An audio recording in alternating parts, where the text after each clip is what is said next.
Okay, Moto edge series లో ఇంకొక phone వచ్చింది. అదే Moto Edge 50 Neo 5G smart phone. ఈ రోజు నైట్ 7 PM కి ఫ్లిప్కార్ట్ లో సేల్ ఉంటుంది. అండ్ లాంచ్ అయిన price tag 8GB RAM and 256GB storage 23,999. And వీళ్ళు బ్యాంకు డిస్కౌంట్ కూడా ప్రొవైడ్ చేస్తున్నారు. 1000 రూపీస్ బ్యాంకు డిస్కౌంట్ తీసేస్తే 22,999 లో ఈ యొక్క స్మార్ట్ ఫోన్ ని మీరు బై చేసుకోవచ్చు. ఇంట్రెస్ట్ ఉంటే ఈ రోజు నైట్ 7 PM కి రెడీ అయిపోండి, బై చేసుకోండి. అండ్ మరి ఈ యొక్క ప్రైస్ సెగ్మెంట్ లో మొబైల్ మీకు ఏం ఆఫర్ చేస్తుంది, తీసుకోవచ్చా తీసుకోకూడదా, ఈ మొబైల్ ఏమైనా కాన్స్ ఉన్నాయా, అండ్ ఈ మొబైల్ ఆల్రెడీ ఇండియా మార్కెట్ లో ఉన్న మోటో ఎడ్జ్ సిరీస్ లో ఎక్కడ స్టాండ్ అవుట్ చేస్తుంది, అండ్ ఈ మొబైల్ మీద నా ఒపీనియన్ ఏంటి అని డిస్కస్ చేద్దాము. ఫస్ట్ చూస్తే ఈ మొబైల్ యొక్క డిజైన్ చూస్తే వేరే మోటో ఎడ్జ్ ఫోన్స్ లాగానే ఉంది. డిజైన్ లో మీకు ఎలాంటి చేంజెస్ లేవు. అంటే మనకు వేగంగా అయితే ప్రొవైడ్ చేయడము, కెమెరా సెటప్. కానీ ఈసారి ఈ యొక్క స్మార్ట్ ఫోన్ లో కర్వ్ డిస్ప్లే కాకుండా ఫ్లాట్ డిస్ప్లే ఇస్తున్నారు. అంటే ఎవరికైతే కర్వ్ డిస్ప్లే నచ్చదో అలాంటి వాళ్ళు ఈ యొక్క స్మార్ట్ ఫోన్ ని చూడొచ్చు. గ్రేట్ కదా. ఇక దాంతో పాటు dual speakers with Dolby Atmos support, IP68 rating, military grade certificate. అంటే ఈ మొబైల్ ఈ సెగ్మెంట్ లో one of the strongest mobile కాబోతుంది. దాంతో పాటు NFC 5G బ్యాండ్స్ వచ్చేసి మనకు 16 5G బ్యాండ్స్, ఇలాంటి ఫీచర్స్ మొబైల్ లో కనిపిస్తాయి. ఇక ర్యామ్ స్టోరేజ్ చూస్తే మీకు DDR4X అండ్ UFS 2.2 ప్రొవైడ్ చేస్తున్నారు. కానీ ఈ సెగ్మెంట్ లో UFS 3.1 మోటో ఇచ్చి ఉంటే బాగుండేది, కానీ ఇవ్వలేదు భయ్య. ఇక డిస్ప్లే చూస్తే 6.4 inches LTPO 1.5K POLED display, 120 Hz refresh rate, 3000 nits peak brightness, ఇలాంటి ఫీచర్స్ ఈ యొక్క డిస్ప్లేలో ఉన్నాయి. అంటే చెప్పేది ఏంటి అంటే it's a one of the best display ఈ యొక్క సెగ్మెంట్ లో, అంటే బిలో 25,000 రూపీస్ లో. బికాస్ ప్రొవైడ్ చేస్తుంది LTPS కాదు, LTPO. అంటే బ్యాటరీ కన్సంప్షన్ తక్కువ ఉంటుంది ఈ డిస్ప్లేతోని. దాంతోపాటు కలర్స్, షార్ప్నెస్ ప్రతి ఒక్కటి కూడా డిస్ప్లేలో బాగుంటుంది భయ్య. ఇక దాంతోపాటు HDR10+ support, wide one L1 certificate, it's a 10-bit display, ఇలాంటి ఫీచర్స్ మొబైల్లో మీకు కనిపిస్తాయి. ఇక బ్యాటరీ విషయానికి వస్తే బ్యాటరీనే మొబైల్లో కొంచెం తక్కువ. బికాస్ 4310 mAh బ్యాటరీ సెటప్ మాత్రమే ప్రొవైడ్ చేస్తున్నారు. అట్లీస్ట్ మనకు 5000 mAh ఇవ్వాల్సింది, కానీ మొబైల్ ఇవ్వడం లేదు.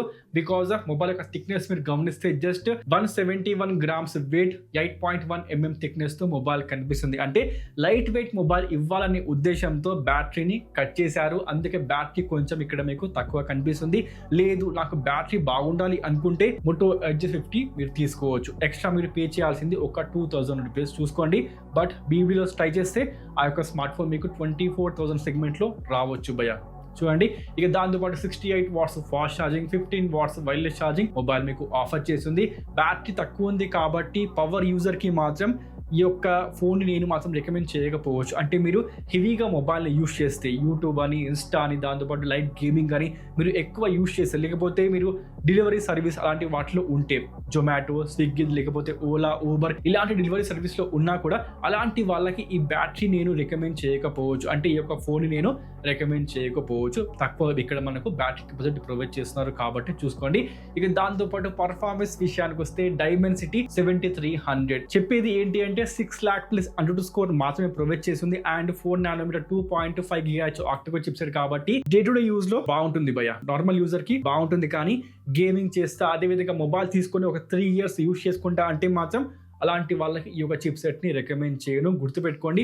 అదే విధంగా BGMI 60 FPS గేమింగ్ ఈ యొక్క చిప్ సెట్ మీకు ప్రొవైడ్ చేసింది. వేపర్ కూలింగ్ మొబైల్లో ఉంది. 16 5G బ్యాండ్స్ కూడా మొబైల్ ఇస్తుంది.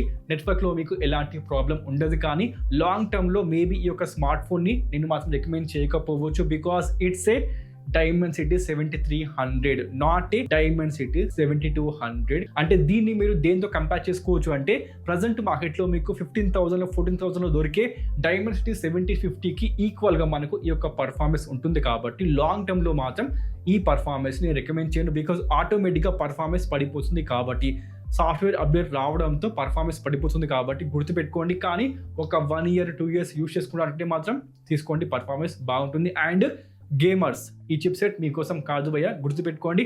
ఇక దాంతోపాటు OS విషయానికి వస్తే best 5 years OS update, 5 years security patch update ఈ మొబైల్ మీకు ఇస్తుంది. This is very very impressive. అంటే లాజికల్ గా చూసుకుంటే మాత్రం ఇదే ఫస్ట్ స్మార్ట్ ఫోన్ ఈ మోటో సిరీస్ లో. గ్రేట్ కదా. 5 years ప్రొవైడ్ చేస్తారు. సామ్సంగ్ తర్వాత ఇదే బెస్ట్ అన్నమాట. దాంతో పాటు మనకు వస్తుంది Android 14 క్లీన్ OS ఉంటుంది, హలో UI తో వస్తుంది. స్టాక్ OS ఇక్కడ మీకు ప్రొవైడ్ చేస్తూ ఉంటారు. ఇక కెమెరా చూసుకుంటే మాత్రం 50 MP with optical image stabilisation, triple camera provide చేస్తున్నారు. Primary sensor Sony LYT 700C. అంటే ఎగ్జాక్ట్ గా మోటో ఎడ్జ్ 50లో ఉన్న సెన్సార్. అదేవిధంగా 13 megapixel ultra wide angle, 10 megapixel telephoto lens provide చేస్తున్నారు. 3x వరకు మీరు జూమ్ చేసుకోవచ్చు అనమాట. ఇలాంటి ఫీచర్స్ మొబైల్ లో మీకు కనిపిస్తాయి. ఇక మీకు బెస్ట్ ఫీచర్ ఏంటి అంటే మాత్రం 4K video recording primary censor తో మీరు చేసుకోవచ్చు. దాంతో పాటు అల్ట్రా వైడ్ యాంగిల్ లో కూడా మీరు 4K 30 fps వీడియో రికార్డింగ్ చేసుకోవచ్చు. సెల్ఫీలో కూడా మీరు 4K 30 fps వీడియో రికార్డింగ్ చేసుకోవచ్చు. సెల్ఫీ కెమెరా వచ్చేసి మనకు పంచలో 32 మెగాపిక్సెల్ ప్రొవైడ్ చేస్తారు. సో చూసుకుంటే మొబైల్లో కెమెరాస్ యాక్చువల్ గా బాగున్నాయి. అండ్ మీకు చెప్పేది ఏంటంటే భయ కట్టుకట్టుగా ఈ మొబైల్ ఒక 21,000లో 22,000లో వస్తే తీసుకోండి. అండ్ పర్ సపోజ్ మీరు మోటో ఎడ్జ్ 50 ఫ్యూజన్ బై చేయాలి అనుకుంటే ఆ కండిషన్ లో ఆ మొబైల్ ని కాదని మీరు ఈ యొక్క స్మార్ట్ ఫోన్ ని బై చేసుకోవచ్చు. అంటే మనకు బెటర్ ఫీచర్స్ ఈ యొక్క స్మార్ట్ ఫోన్ లో ఉన్నాయి కాబట్టి. అదే విధంగా మీ బడ్జెట్ 25,000 రూపీస్ అయితే మాత్రం ఈ మొబైల్ ని స్కిప్ చేసి మీరు Moto Edge 50 5G smart phone ని బై చేసుకోవచ్చు. బెటర్ ఫీచర్స్ ఉంటాయి. దాంతో పాటు మనకు చిప్ సెట్ కూడా కొంచెం పవర్ఫుల్ గా ఉంటుంది కాబట్టి చూసుకోండి. అదే విధంగా ప్రజెంట్ మార్కెట్ లో మరి ఈ యొక్క స్మార్ట్ ఫోన్ నిలబడుతుందా అంటే మాత్రం నాకు కనిపించే కాన్స్ భయ్య మొబైల్లో మీకు UFS 2.2 ప్రొవైడ్ చేస్తున్నారు. దాంతో పాటు డైమెన్సిటీ 7300 అనేది ప్రజెంట్ మార్కెట్లో మీకు CMF phone 1 15,000 rupees, iQOO Z9S 5G smart phone 18,000 rupees. ఇలాంటి మొబైల్స్ మీకు కనిపిస్తుంది. రియల్మీ 13 చాలా మొబైల్స్ ఉన్నాయి. ఓపో రెనో 12 Pro అన్ని మొబైల్స్ కూడా మీకు దొరికేది ఇదే చిప్ సెట్. అండ్ ఇది పవర్ఫుల్ చిప్ సెట్ కాదు కాబట్టి లాంగ్ టర్మ్ కి మాత్రం రికమెండ్ చేయను. అంటే ఒక 3 years 4 years ఈ మొబైల్ తీసుకొని యూజ్ చేస్తా అంటే మాత్రం మీ ఎక్స్పీరియన్స్ ఆటోమేటిక్ గా పడిపోతుంది కాబట్టి చూసుకోండి. చెప్పేది ఒకటే, ఈ మొబైల్ కనిపించే మేజర్ కాన్స్ ఇవి మాత్రమే. యాజ్ ఆఫ్ నౌ చూసుకుంటే మాత్రం మేబీ ఇన్ ఫ్యూచర్లో మీకు ఏమైనా కావచ్చు కానీ చూసుకోండి. మొత్తానికి మొబైల్ చూసుకుంటే డీసెంట్ ఫీచర్స్తో మొబైల్ వస్తుంది. డిస్ప్లే మాత్రం చాలా మంచి డిస్ప్లే ప్రొవైడ్ చేస్తున్నారు. బ్యాటరీ బ్యాకప్ కొంచెం తక్కువ కానీ ఫాస్ట్ ఛార్జింగ్తో మీరు మేనేజ్ చేసుకోవచ్చు. అదేవిధంగా డిస్ప్లే వచ్చేసి మనకు ప్రొవైడ్ చేస్తుంది LTPS కాదు LTPO ప్రొవైడ్ చేస్తాం కాబట్టి ఆటోమేటిక్గా బ్యాటరీ ఇక్కడ మీకు బాగుంటుంది. పర్ఫార్మెన్స్ తక్కువ, 5G బ్యాండ్స్ బాగున్నాయి, IP రేటింగ్, మెట్రిక్ సర్టిఫికేట్, దాంతోపాటు డిజైన్ మొబైల్లో అన్నీ బాగున్నాయి. ఎవరికైతే మోటో యొక్క స్మార్ట్ ఫోన్ కావాలి కానీ ఆ యొక్క స్మార్ట్ ఫోన్లో కర్వ్ డిస్ప్లే ఉండొద్దు అనుకుంటారో అలాంటి వాళ్ళు ఈ యొక్క స్మార్ట్ ఫోన్ని బై చేసుకోవచ్చు భయ్య. ఇక దాంతోపాటు కెమెరాస్ కూడా మొబైల్లో బాగున్నాయి కాబట్టి చూసుకోండి. మొత్తానికైతే ఇదేనండి Moto Edge 50 Neo 5G smart phone. నచ్చిందా మొబైల్? ప్లీజ్ కామెంట్ చేయండి, లెట్ మీ నో. మరికంటే ఇంకో వీడియోతో మళ్ళీ కలుద్దాం. అప్పటి వరకు సైన్ ఆఫ్.